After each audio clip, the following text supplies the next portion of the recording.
Miftahul Huda juga sekarang sedang kuliah di jurusan Teknik Informatika untuk S1 dan juga alumni Rekayasa Perangkat Lunak di SMKN 1 Surabaya. Nah, untuk prestasinya sendiri, itu Kak Huda kemarin menjadi juara 3 di Hackathon Find IT UGM, juga pernah menjadi participant of Backup Startup kategori Create dan juga Judges Favorite Winner di Startup Weekend Indonesia online tahun 2020. Selain itu juga menjadi pemenang di acara FEST 2019 Web Design.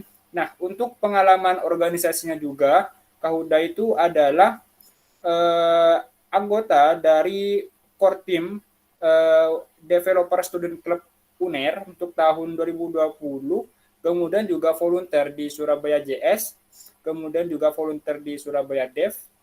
Setelah itu juga sekarang menjadi Google Developer Student Club League di Universitas Trunojoyo Madura dan juga sebagai kadif di penelitian dan pengembangan UKM FT ITC. Nah, untuk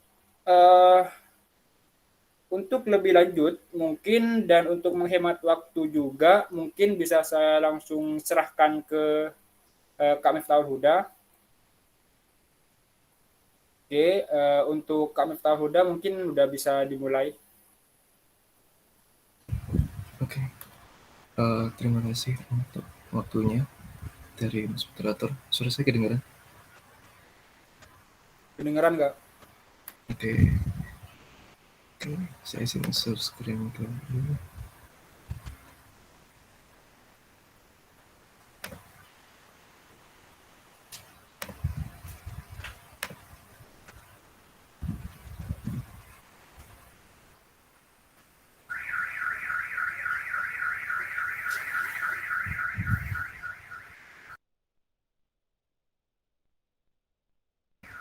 Oke, Assalamualaikum warahmatullahi wabarakatuh. Waalaikumsalam warahmatullahi wabarakatuh. Terima kasih untuk kesempatannya buat sharing dikit-dikit tentang materi. Gimana sih alasan kenapa kita atau kamu harus join komunitas IT ketika kuliah? Jadi di sini saya akan bahas beberapa poin-poin kenapa kok kita harus ikutan komunitas IT meskipun kita sendiri udah kuliah kayak gitu. Mungkin untuk perkenalan saya tadi sudah dijelaskan panjang juga sama moderator. Jadi saya mau mengenalin singkat aja.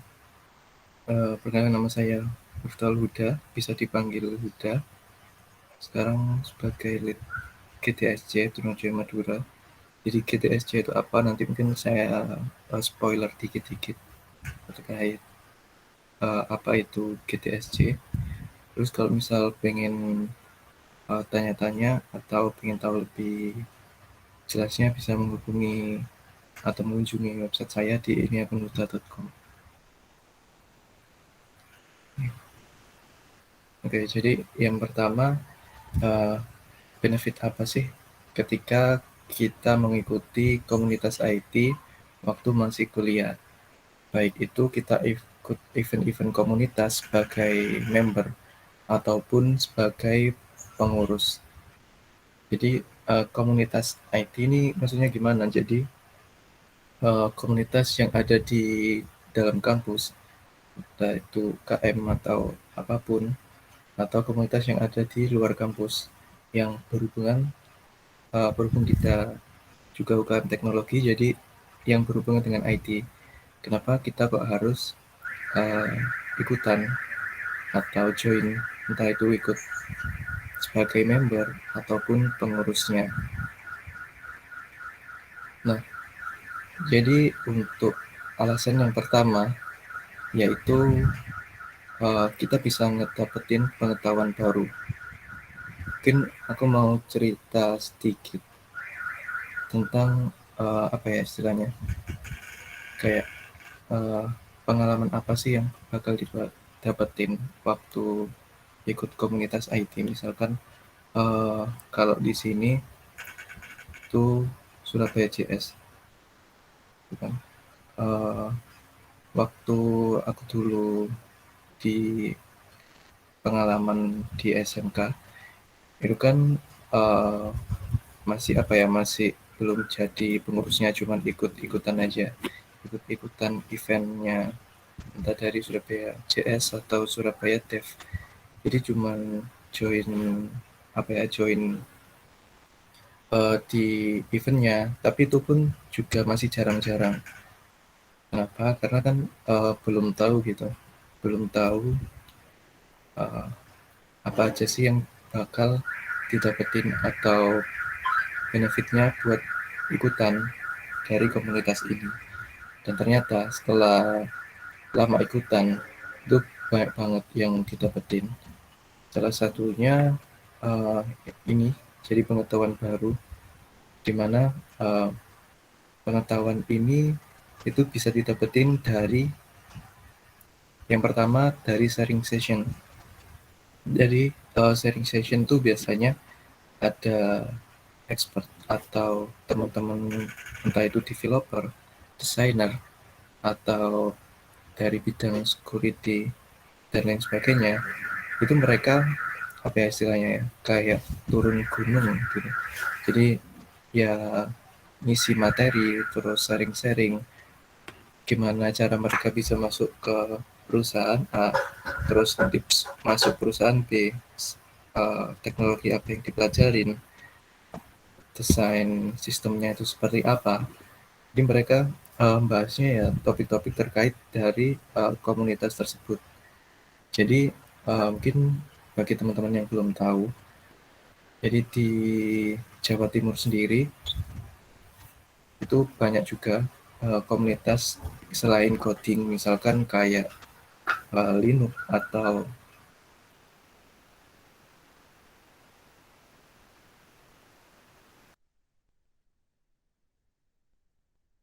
desain, kami masing-masing karakternya itu juga ada. Nah, di sharing session ini itu apa ya? Jadi hal-hal yang kita dapetin atau hal-hal yang saya dapetin sendiri itu berbeda dengan apa yang saya dapetin, entah itu di sekolah yang dulu SMK atau yang di waktu perkuliahan sekarang.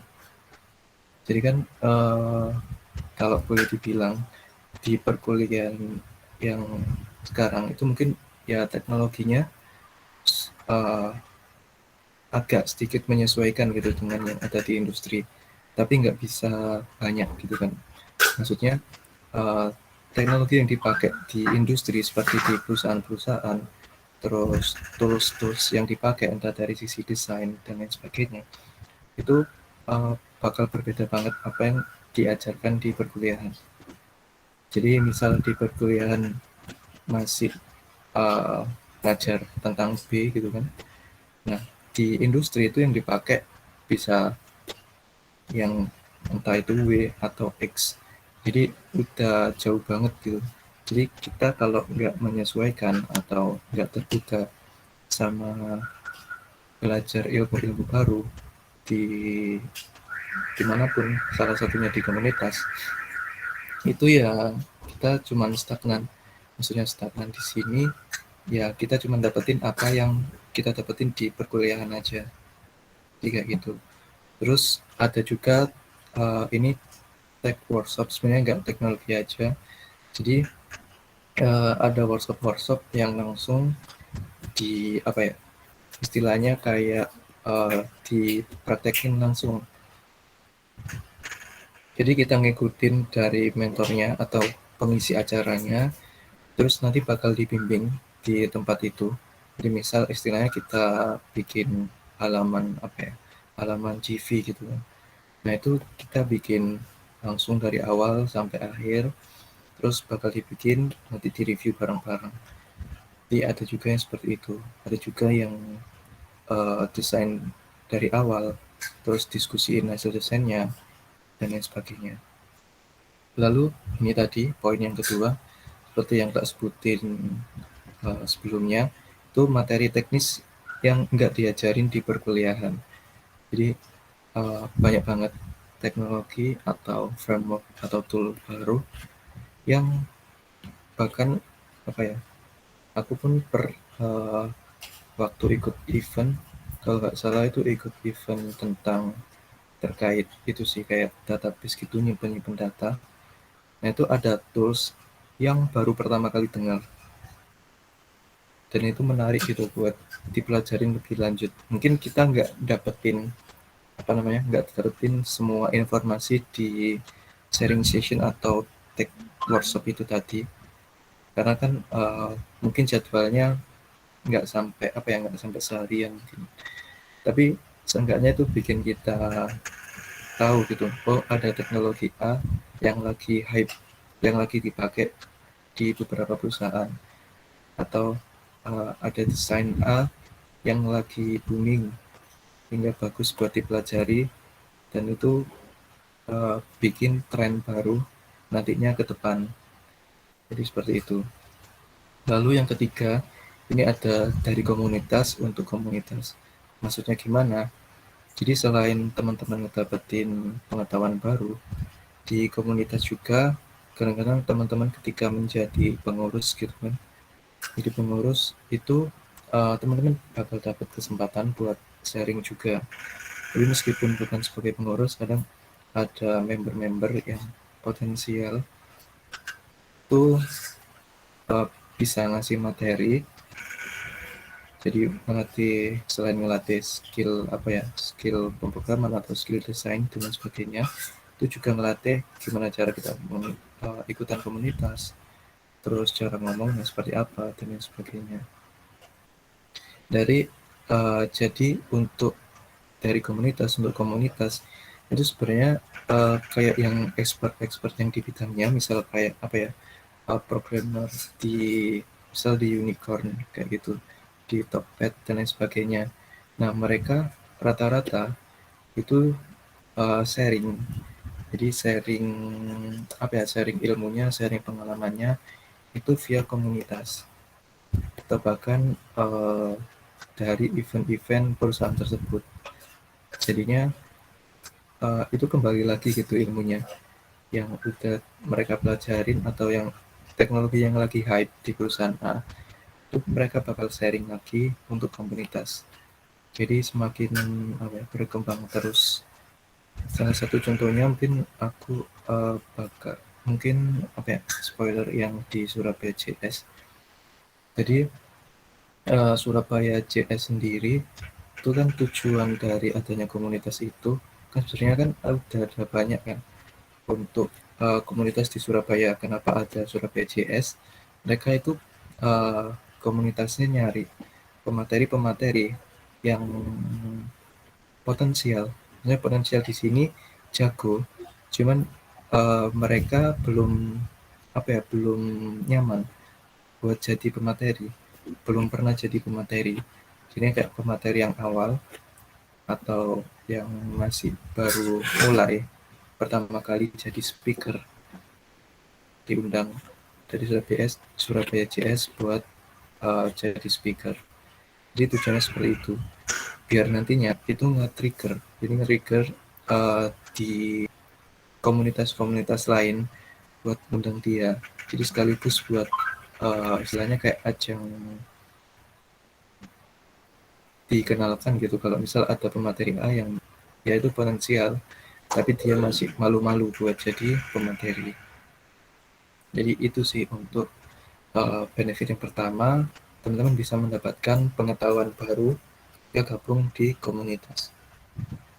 Terus yang kedua, ini mungkin ya bisa teman-teman tebak juga, jadi bisa mendapatkan networking atau teman baru, relasi baru, terus teman diskusi baru. Soalnya kan di komunitas sendiri itu beragam, banyak orang, dari yang pemula, yang masih mungkin SMP juga ada SMP, SMK, terus SMA, sama mahasiswa, terus ada yang udah expert, ada yang mungkin C level juga kayak CTO atau apa. Mereka uh, ya mungkin mereka nggak aktif banyak di komunitas, cuman ya jadi speaker, terus sharing-sharing, entah itu sharing internal ataupun secara umum. Nah, opportunity-nya atau kesempatannya untuk ngedapetin relasi itu besar banget. Jadi relasi di sini ya mungkin sekedar apa ya, tukar kontak atau apa. Nah, itu kan udah lumayan. Apalagi kalau misal tukar informasi ada pekerjaan baru atau gimana. Nah, itu kan ya tambah apa ya, bermanfaat banget gitu buat kita sebagai mahasiswa pengen nyari uh, proyekan atau nyari tambahan gitu buat mendukung perkuliahan kita sendiri. Nah, di komunitas juga ada proyekan freelance. Jadi maksudnya gimana? Mungkin bagi teman-teman yang belum tahu, jadi proyekan freelance itu semacam kerjaan yang bisa teman-teman kerjakan dimanapun. Terus waktunya juga fleksibel tergantung teman-teman. Jadi misalkan kayak ada project desain gitu kan ya, desain logo. Kadang-kadang teman-teman yang ada di startup mungkin, nah itu mereka nyari apa ya, nyari teman-teman mahasiswa yang potensial dan juga bisa buat ngerjain project ini. Karena kenapa? Terkadang alasannya juga banyak. Entah dari startupnya sendiri, yaitu lagi overload, jadi banyak banyak uh, kerjaan dari startupnya sendiri, jadinya mereka melimpahkan ke orang lain.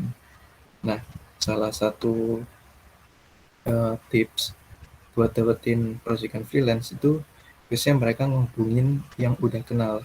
Jadi yang udah tahu nih, nih anak jago di mana, entah jago di desain, desain aplikasi atau desain logo. Nah itu kan jadi apa ya? Jadi branding kita tersendiri.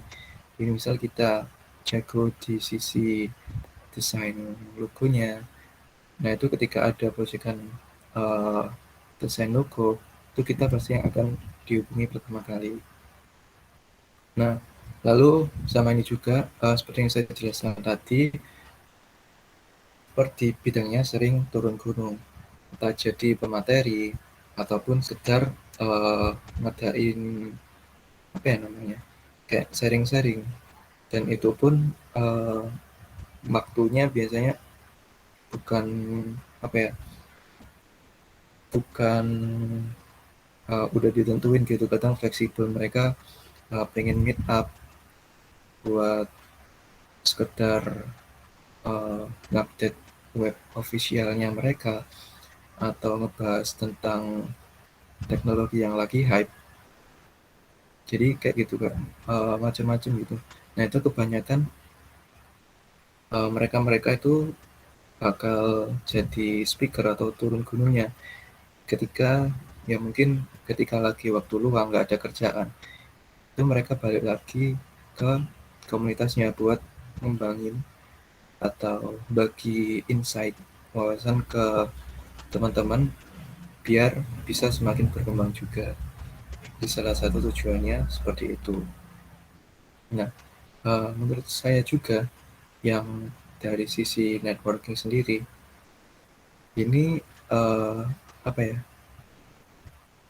Mungkin dari pengalaman saya dan juga teman-teman yang saya kenal gitu kan, itu ada, mungkin saya nggak bisa nyebutin nama komunitasnya, tapi uh, ada komunitas yang leadnya kayak pengurusnya itu misal dapat tawaran itu ya, dapat tawaran proyekan dari perusahaan X, nah itu langsung di-share ke uh, pengurusnya atau membernya, siapa nih yang mau ngerjain, atau yuk kolaborasi buat bikin tim, kamu yang bagian desainnya, kamu yang bagian bikin aplikasinya dan lain sebagainya. Jadi ya lumayan juga buat nambah-nambahin biaya kuliah. Nah, selanjutnya yang ketiga itu find your hobby and make money from it. Jadi maksudnya mungkin di sini dari teman-teman yang ikut bergabung kan hobinya beda-beda kan. Ada yang desain atau nulis copywriting atau bikin videografi atau ngoding web aplikasi dan lain sebagainya. Nah, salah satu benefitnya adalah teman-teman bakal ketemu orang-orang atau mereka yang punya hobi yang sama. Jadi ketika kita ketemu dengan orang-orang dengan hobi yang sama, itu biasanya kita bakal kayak sejalan gitu. Mau bahas A, ya mereka bisa nyaut juga buat ikutan diskusi bahas A. Terus bahas tentang desain terbaru, itu mereka juga bisa ngasih insight baru lagi. Kan kita taunya A itu udah yang terbaru, ternyata masih ada B, dan C, dan lain sebagainya. Nah, itu salah satu benefitnya yang jadi alasan kenapa kok di komunitas itu sangat bermanfaat gitu buat ikutan di event-eventnya. Nah, dari hobi ini itu teman-teman kan bisa jadiin hobi itu sebagai kayak pekerjaan mungkin ya. Jadi bisa kayak pekerjaan sambilan atau apa. Jadi itu bisa, atau bisa juga buat ngasah skill teman-teman. Terus setelah skillnya terasa, bisa dibagikan lagi kayak tadi ke komunitas, teman-teman jadi speakernya atau teman-teman jadi pengurusnya dan lain sebagainya. Jadi memang di komunitas sendiri itu benefitnya nggak bisa kita rasakan secara langsung gitu ya. Misal kayak ini, find your hobby and make money from it. Nggak nggak langsung ketika kita join atau ikutan event komunitas kita langsung kenal beberapa orang yang di dalamnya. Nggak mungkin kita ya bakal beradaptasi dulu. Jadi kita kenal beberapa orang dulu, terus ya nggak langsung dapat duit lah, nggak langsung teman-teman dapat proyekan kayak tadi yang sebagainya. Nah itu nggak langsung, jadi kan prosesnya juga masih lama, dan itu salah satu alasan kenapa kalau di komunitas itu memang dari yang isi dari komunitas sendiri, terus nanti benefitnya yang didapat juga buat komunitas sendiri. Nah, lalu poin hobi baru di luar perkuliahan. Nah, jadi di luar perkuliahan itu kan kita banyak kan untuk hobi-hobinya. Misalnya teman ada yang senang olahraga atau apa. Jadi ketika teman-teman start nih, misal kayak belajar bikin web pakai framework Laravel gitu. Nah itu teman-teman belajar sendiri, tapi ternyata ketika ngikutin entah dari YouTube atau course dari website mana aja, itu teman-teman masih bingung. Soalnya kan nggak ada istilahnya kayak mentornya gitu ya. Nggak ada yang ditanya-tanyain, terus kalau kita bingung itu tanya di mana. Kalau di YouTube ya kadang nggak fast respon dan lain sebagainya, kurang jelas. Soalnya nggak meet kayak kita sekarang. Jadi salah satu alasannya itu teman-teman bisa menemukan hobi baru. Selain menemukan hobi baru, juga teman-teman punya wadah buat saling diskusi, saling saling ngebantuin kalau misal teman-teman kesulitan di materi A dan lain sebagainya. Dan itu yang saya rasakan waktu bergabung di beberapa komunitas kayak gitu. Jadi banyak banget hal-hal yang saya kira saya udah apa ya? Saya kira saya udah paham banget di apa itu, di materi itu, ternyata salah total. Jadinya eh, apa yang sudah saya pelajari itu kayak, jadi harusnya pet belajarnya itu nggak kayak gini. Misalkan pet belajar saya itu A B A B C D, jadi terus gitu kan, step by step. Nah, dari mereka itu punya tips, ya langsung aja dari A terus D terus kayak gini, nanti kamu bakal bisa gini gini. Jadinya itu lebih cepat gitu buat teman-teman nangkep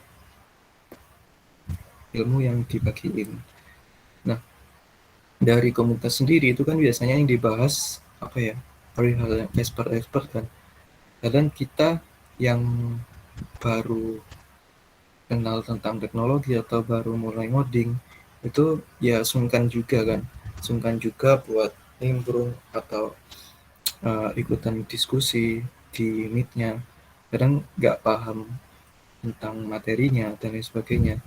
Nah itu ya sering juga saya rasakan sendiri ketika bergabung di komunitas baru gitu. Nah, salah satu tips dari saya itu jadi nggak apa-apa kalau tips dari saya, nggak apa-apa, itu malah bagus. Jadi teman-teman yang ikut komunitas entah dari event ataupun dari membernya atau jadi pengurusnya, itu nggak apa-apa. Teman-teman ikut komunitas itu kan tujuannya buat belajar. Jadi tujuannya buat eh, apa ya istilahnya, kayak kita itu memang belum tahu, ya itu ya belum tahu.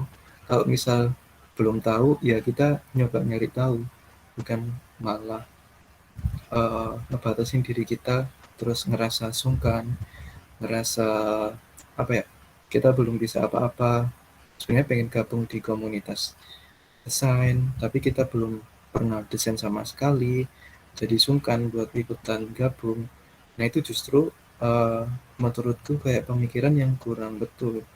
Soalnya kan di komunitas sendiri itu ya materi-materinya itu memang nggak berurutan gitu, nggak berurutan. Jadi tergantung pematerinya siapa ngasih materinya, entah yang muda atau yang expert. Nah itu kan ya tergantung dari pematerinya sendiri. Nah dari kita itu anggap aja hal yang baru. Jadi kita coba ngilangin ada yang namanya mental block. Jadi mental block itu kita uh, apa ya? Kita kayak belum ngelakuin sesuatu, tapi kita udah takut dulu buat memulai sesuatu itu. Dan kita belum tahu nanti outputnya ke depan itu seperti apa. Kita ngebayangin kita masih sungkan buat ikutan event A, yang sungkan belum bisa apa-apa, atau masih mahasiswa baru gitu kan, masih sungkan belum tahu. Nah, itu sebenarnya mental itu yang bikin kita apa ya, yang bikin saya sendiri dulu nggak berkembang. Jadi kita cuma stagnan di situ aja. Kita ya masih percaya apa yang kita pelajarin itu udah benar dan lain sebagainya. Itu nanti yang bakal bermanfaat setelah kita lulus dan sebagainya. Nah, itu yang harus kita pikirkan lagi. Benar nggak sih yang kita pelajarin tuh udah dibutuhin sama ketika misal kita besok mau entah ngediriin perusahaan atau join ke perusahaan. Nah, itu kan hal-hal yang harus kita pikirkan juga. Soalnya se apa ya, pengetahuan saya, jadi sependek pengetahuan saya, jadi teknologi sendiri itu berkembangnya cepat banget, entah dari sisi desain ataupun misal programming. Misal kita tahun ini belajar bahasa A, ternyata tahun depan udah ada banyak bahasa C, D, E dan lain sebagainya. Nah itu udah apa ya, udah biasa gitu di teknologi. Jadinya kita harus mencoba ngurang-ngurangin mental block dari kita sendiri buat ikutan dari komunitas itu tadi. Jadi buat mulai ikutan join, entah sebagai apa ya, entah sebagai ikutan eventnya doang, terus sambil tanya-tanya, nah itu lebih bagus kayak gitu. Oke, saya lanjut. Nah, ini ada komunitas IT yang ada di sekitar Jawa Timur. Ada berapa, seperti ada yang coding, terus ada yang desain, ada yang UI, game, ngoprek Linux, dan lain sebagainya. Nah, ini untuk beberapa komunitasnya, kayak yang dari pojok kiri atas sendiri, ada Surabaya Dev, Android Devs, terus Surabaya Web Community, kelas BPJS, Gades ini, itu game developer Arek Surabaya, terus ini ada Surabaya Hacker Link, di lebih ke arah security, jadi lebih ke arah apa ya, kayak testing gitu. Terus ini ada PHP IT Community, jadi membahas tentang PHP bagi teman-teman yang suka ngoding. Terus ini ada DSC UNER, jadi di UNER itu ada komunitas juga itu yang berkaitan dengan teknologi. Lalu ini ada juga Sidoarjo Dev, terus Pasuruan Dev, kelas Mobile Malang, Arek Desain Surabaya. Arek Desain Surabaya ini fokusnya di desain. Lalu ini ada back-end Ngalam Community, Mojokerto Dev, Surabaya PY, Surabaya Python, sama UX ID. Nah, UX ID ini fokusnya di uh, apa ya? Fokusnya di UX, UI UX. Jadi lebih banyak di UX-nya. Nah, itu teman-teman bisa nanti lihat di sini di kawancoding.com/artikel/daftar komunitas di Jawa Timur. Rata-rata dari masing-masing komunitas itu pakai banyak platform kayak Telegram, terus apa ya, kayak Facebook, WhatsApp gitu juga ada. Jadi macam-macam tergantung komunitasnya. Biasanya rame itu waktu ada event-event tertentu atau teman-teman ada yang kesulitan dari tugas perkuliahan ataupun dari tugas yang diberikan dosen, itu bisa ditanyakan di komunitas sesuai sama bidangnya. Jadi misal teman-teman ada kendala nih, sekarang teman-teman lagi melajarin gimana cara bikin aplikasi Android, ternyata ada error A. Nah, itu bisa langsung ditanyakan aja di Telegram atau platform yang sesuai gitu. Nah, itu nanti bakal ada yang ngejawab di platform tersebut. Nah, ini sebentar, saya mau ngecas dulu.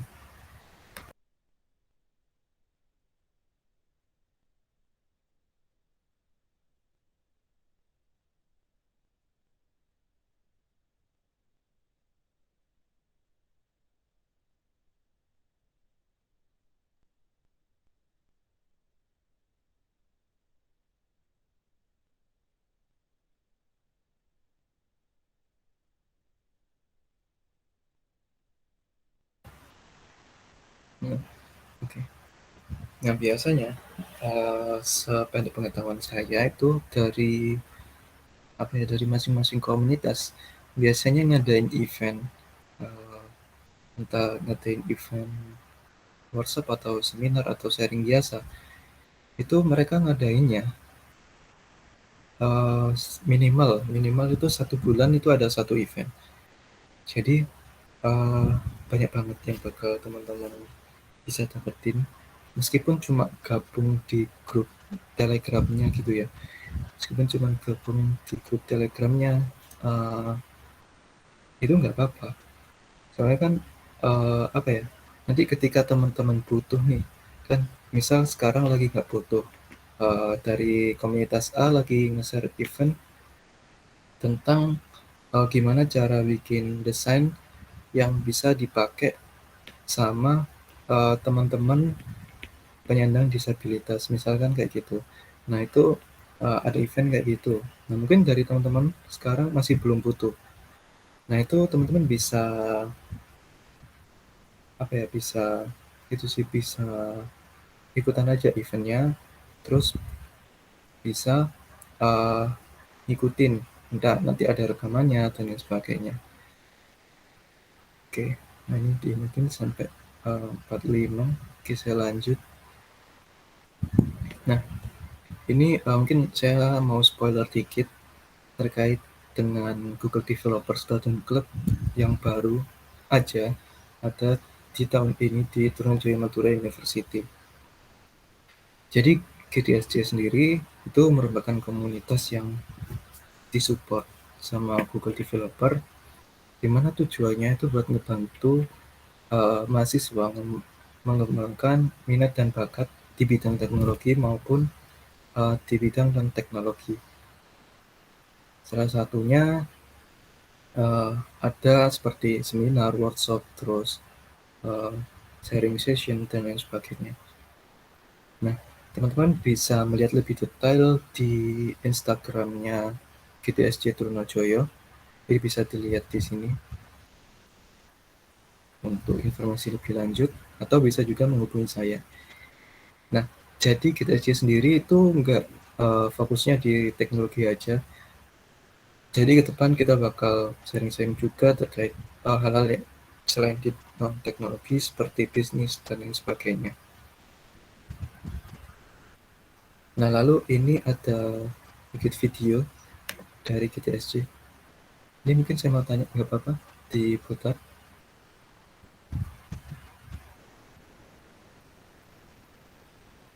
Mau nanya Mas Moderator, ini nggak apa-apa diputar videonya? Ya gak apa-apa Kak. Oke. Oke, mungkin saya mau putar yang terkait dengan GTSC itu apa. Suaranya udah keluar atau belum? Udah keluar Kak, udah kedengaran. Oke.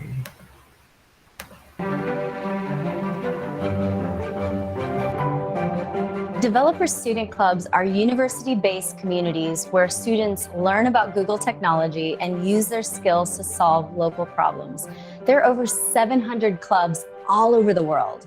From North America to Europe, Africa, and across Asia, we encourage more students to join or start a developer student club at their university. Some students have overcome personal barriers with the help of their DSE community on their journey to become developers.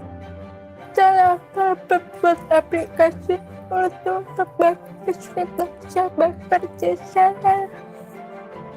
These clubs help student developers learn through hands-on workshops. They then identify challenges faced by local businesses, NGOs, and sometimes even their own universities and build real solutions for real problems. The workshops that we had was Firebase, Actions on Google, and we're about to do ML. It's an amazing experience to learn about the impact that the technologies can provide in our local communities. DSE is a family, and it's not just about the programming, it's about the learning of teamwork and leadership. A lot of villages face the problem of water, farming, floods. Maybe we can develop applications to solve this problem.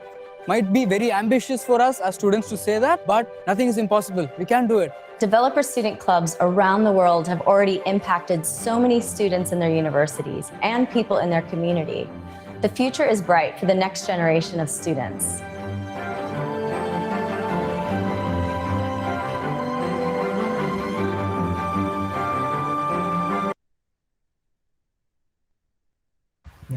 Mungkin itu sekilas terkait apa sih itu Google Developer Student Club.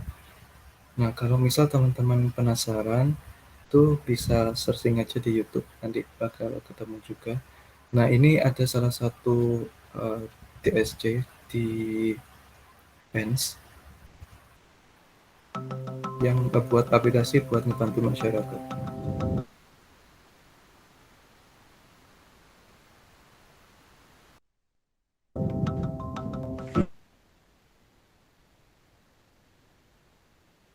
Bro, ibu saya mendidik saya boleh bermain, tapi bermain nggak boleh jauh-jauh. Saya melihat kakak saya kebanjiran yang pada tahun 2007, di mana rumah itu sangat tenggelam, banyak korban jiwa yang ditimbulkan, dan kakak saya itu kehilangan. Kemarin ya lumayan kemarin. Ya, Kalau airnya semakin tinggi kan nggak bisa lalu lintas kendaraan kan nggak bisa lewat kan biasanya pakai perahu. Palingnya kalau udah agak parah lagi kita ngungsi. Warga nggak pasti resah kalau nggak sebelumnya belum diberitahu kan resah. Kalau sudah diberitahu kan nanti ada persiapan. Saya ketika kuliah di PENS ini, saya pertama kali tahu DSC itu dari Dana. Seharusnya kita bisa menghindari hal buruk terjadi ketika kita mengetahui apa yang akan terjadi. Dana membantu saya sekali dalam hal tersebut bersama tim untuk membuat aplikasi Elfloat. Alatnya itu bersifat kayak misal di sini bakalan ada banjir dari pemerintah bakal langsung tidak berdasarkan yang sebelumnya berdasarkan data kami itu berdasarkan dari WhatsApp. Jadi setelah itu penduduk bisa ke posko terdekat. Di sini ada lokasi-lokasi poskonya. Terus kita bisa kayak ngeset arahnya belok kiri maupun belok kanan itu ada. Karena kita memanfaatkan teknologi arahan juga dari Google. Oke, sudah selesai? Oke, selesai. Oke. Kemudian kita mencoba ke sana, kita menunjukkan ke warga Bojonegoro. Kalau sekarang kalau ada aplikasi ini kan bisa langsung masuk ke HP-nya masing-masing. Jadi semua warga langsung otomatis langsung tahu. Di sini kita milih Balai Desa Mulia Agung, Petunjuk ya. Arah. Ya. Di sini kita bisa lihat di posko ini ada berapa banyak orang. Membantu banget berarti ya, sangat amat membantu. Iya. Ini rencananya emang akan kami rilis ke Bojonegoro. Oh gitu ya. This is the power of GSC. Students all over the world we can learn and teaching together and also to solve local problems. Dengan adanya aplikasi Elfloat ini, saya merasa sangat senang sekali saya bisa membantu warga masyarakat Bojonegoro, terutama untuk kakak saya.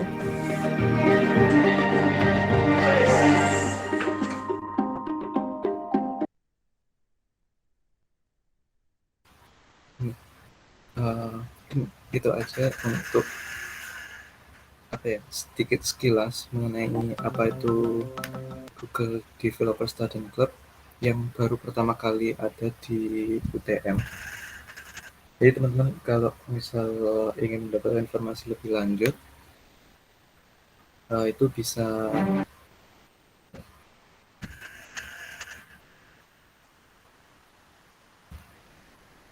lihat aja di Instagramnya ini gtsc.trunojoyo. Itu untuk info event terbaru akan di-share di sini. Oke. Mungkin sekian untuk sedikit materi dari saya. Mungkin saya kembalikan lagi ke Mas Moderator. Oke, terima kasih untuk Pak Huda atas materi yang sangat luar biasa. Oke, jadi info buat teman-teman yang ingin bertanya, silahkan bisa tulis pertanyaan di kolom komentar atau mungkin bisa ketik saya ingin bertanya di kolom komentar, nanti kalau misalnya saya tunjuk bisa langsung on mic. Oke, mungkin sambil menunggu pertanyaan dari teman-teman, saya mau nanya nih Kak, kalau misalnya di komunitas itu kita mau berkontribusi, itu kira-kira gimana sih caranya, mau kayak jadi volunteer atau kontribusi dalam hal lain, itu gimana? Jadi bukan cuma join grup Telegram, bukan cuma ikut meet up itu, tapi benar-benar kayak mau kontribusi gitu. Mungkin Kak Huda bisa menjawab. Oke. Izin menjawab untuk pertanyaannya. Jadi gimana sih cara kita berkontribusi di komunitas, entah kontribusi terkait hal teknikal, misal bantu bikin aplikasinya atau kontribusi jadi pematerinya. Nah, dulu sepengalaman saya sendiri itu waktu awal-awal join komunitas itu saya belum bisa kontribusi apa-apa. Jadi cuma ngikutin event-event di seminarnya, terus di workshopnya. Nah terus ada suatu waktu itu di komunitas kayak ngadain apa ya, semacam open recruitment. Jadi semacam open recruitment buat volunteer, terus buat pengurus. Nah, terus saya ikutan, dan di situ baru saya bisa kontribusi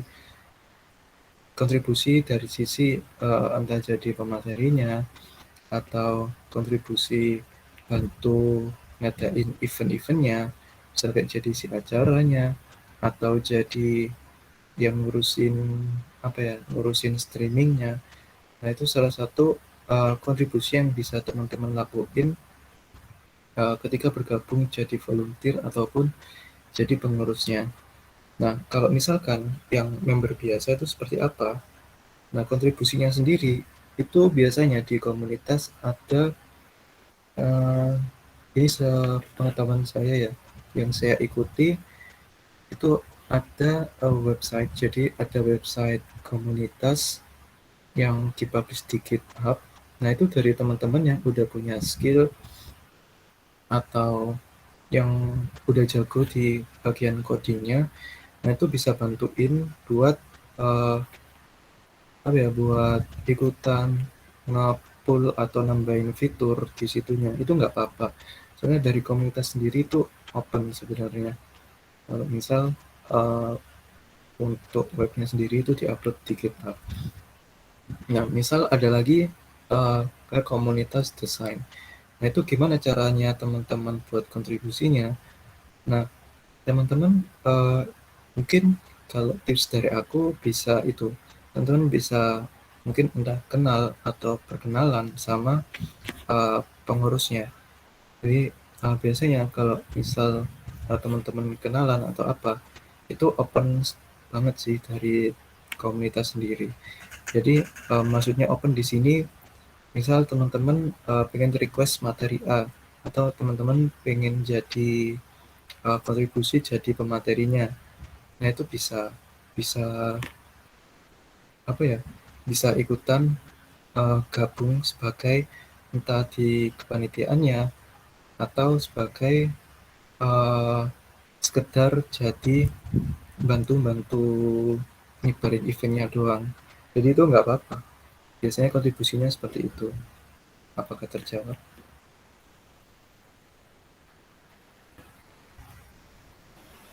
Iya Kak, udah terjawab.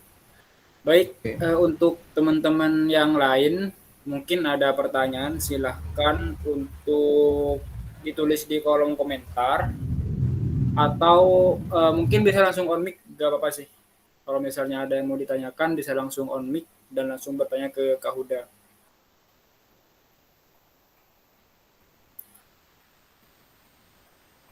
Baik, mungkin sambil nunggu pertanyaan dari teman-teman, aku mau nanya lagi soal yang GDSC. Itu kan tadi yang DSC PENS, itu kan kayak bikin project buat menanggulangi banjir gitu kan. Nah, itu project-project kayak gitu apakah harus emang benar-benar dibuat oleh komunitas GDSC? Jadi pas GDSC jadi mereka kayak dikasih tugas buat selama GDSC minimal satu periode harus bikin minimal satu app atau apa untuk menyelesaikan masalah di sekitar, atau itu cuma inisiatif aja, apa gak ada tuntutan apa-apa gitu kan? Mungkin bisa langsung dijawab. Oke, bisa menjawab terkait event-event yang lebih detail ataupun kayak misal itu eventnya apakah wajib atau enggak bikin aplikasi. Nah, itu teman-teman bisa follow IG-nya GDSC. Nanti bakal ada semacam info session. Jadi kita bakal ngebedah lebih dalam lagi apa sih itu Google Developer Student Club. Tapi untuk yang sekarang mungkin yang bisa saya jawab itu spoiler aja. Itu jadi aplikasi yang teman-teman DSC PENS bikin, itu ada yang namanya kompetisi dari Google, jadi Solution Challenge. Nah, kompetisi ini diikutin semua GDSC dari seluruh dunia. Jadi nggak hanya di Indonesia, nggak hanya di Asia aja, jadi di seluruh dunia itu bikin aplikasi itu buat nyelesain suatu masalah. Jadi biasanya di masing-masing tahunnya itu ada tantangannya sendiri dari Google. Mungkin seperti itu jawabannya. Oke, baik Kak, terima kasih untuk jawabannya. Baik teman-teman, mungkin tadi sempat ada yang mengganjal atau ada yang ingin ditanyakan, bisa langsung ditanyakan ke materinya langsung. Bisa dengan ditulis di kolom chat atau langsung on mic, gak apa-apa. Oke, kalau misalnya nggak ada pertanyaan lain, mungkin sesi tanya jawab bisa diakhiri. Sekarang untuk sesi terakhir itu adalah sesi dokumentasi. Jadi diharapkan semua peserta untuk on cam untuk diadakan sesi dokumentasi. Oke, sesi dokumentasi akan dipimpin oleh saya sendiri. Jadi diharap teman-teman untuk on cam. Oke, baik. Sesi dokumentasi sudah berakhir. Jadi saya ucapkan terima kasih kepada teman-teman semua yang sudah menyempatkan hadir pada acara ITC Produktif pada siang hari ini. Oke, semoga ilmu yang disampaikan bermanfaat dan juga berguna bagi teman-teman semua. Baik, akhir kata saya sebagai moderator, apabila ada kesalahan saya mohon maaf sebesar-besarnya. Wassalamualaikum warahmatullahi wabarakatuh. Waalaikumsalam.